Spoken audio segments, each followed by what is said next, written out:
Garut Caidan. Cemplungke blumbang mawon, Den. Wah, Petro agecek kok. Senengane ra tau gelem disayang kok, Mir.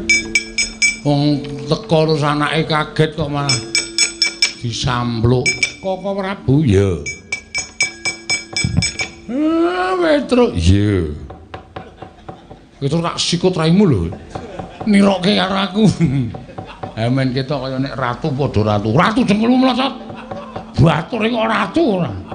Petro kosek Petro nggih. Aku tak matur Koko Prabu. Iya.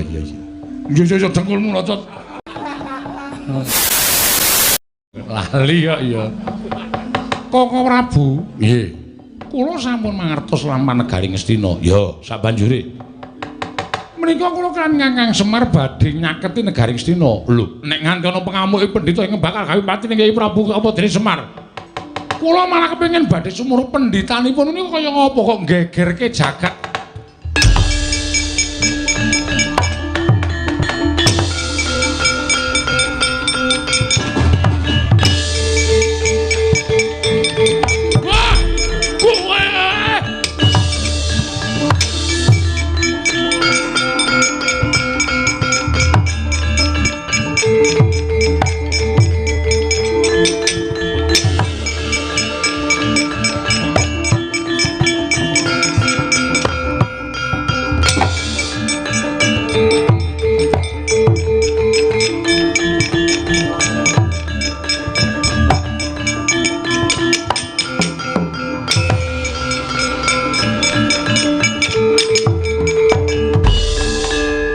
Udara. Nggih.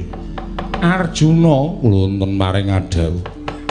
Titiwanci wis nekani dina wis prayoga, petungaku wis bener. Iki dina ingkang wajib kowe karo aku kudu mujudake tumbal. Yo. Tumbale apa? Nata Ndarawati karo Semar Raja Wigiring-oring aja walangati ayo ketemu menyang endi nggone tumuli dipateni. Wah, patenane.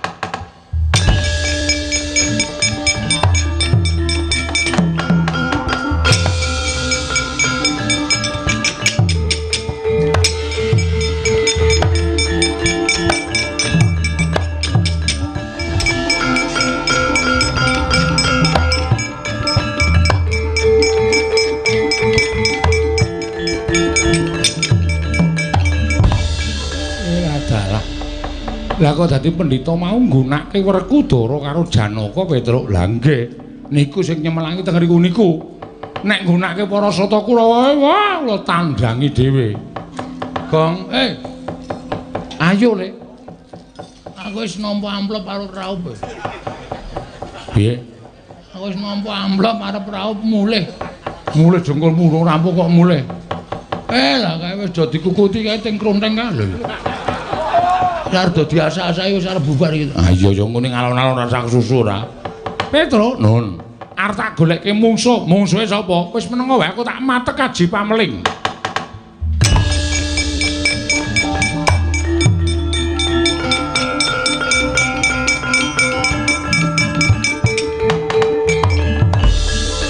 Piye kok suwi piye? Biasane matek Aji Pameling iki terus teko e. Iki ketoke sampean pun mboten mandi.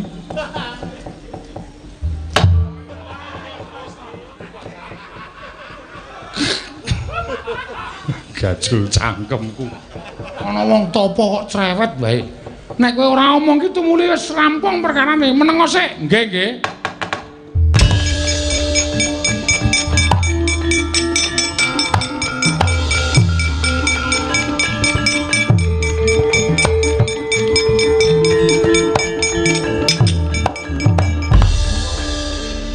Gatotkaca wonten dawuh. Adimu nendi? Adiku sekolah. Rene. Maju terus. Moh disikut kok kon maju. Abimanyu mbok menawi dereng dugi. Lho gak iso urung tekan ki piye?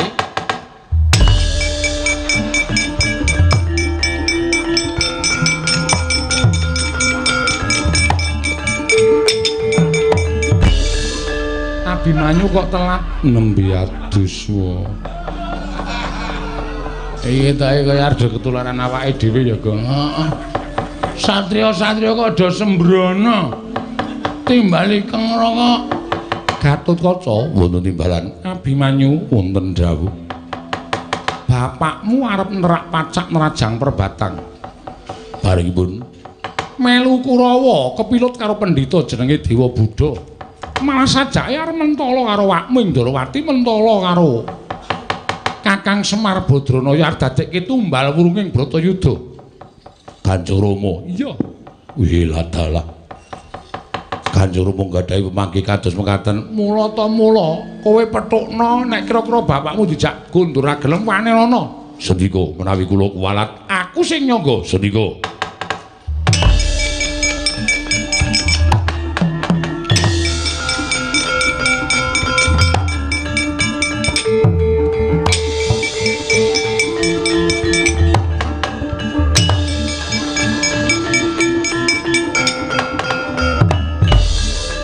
Bagong ki arep ngopo? Ngedot cekat-ceket kok senengane nggawe perkara lho, mbok kajenge menengke mawon Bagong kok gagas sampean ora.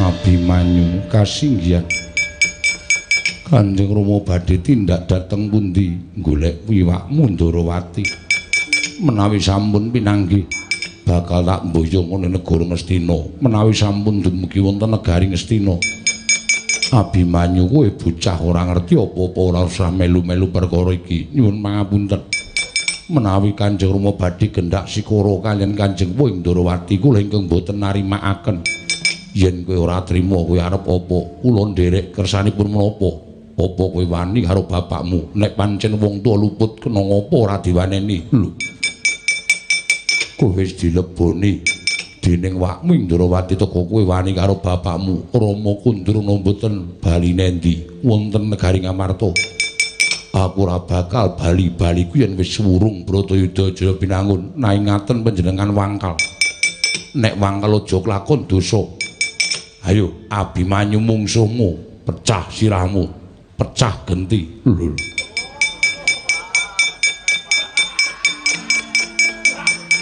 Gusik Abimanyu iki merganing patimu ayo tak ladeni Raden Janaka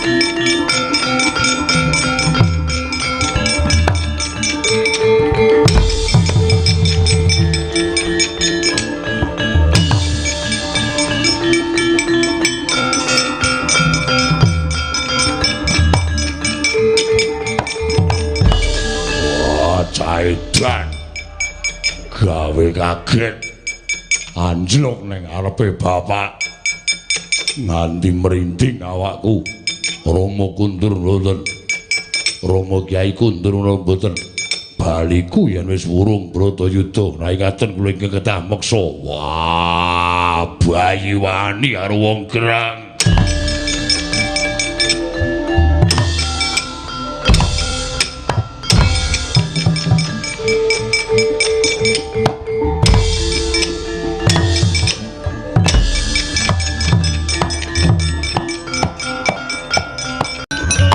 Garut Garut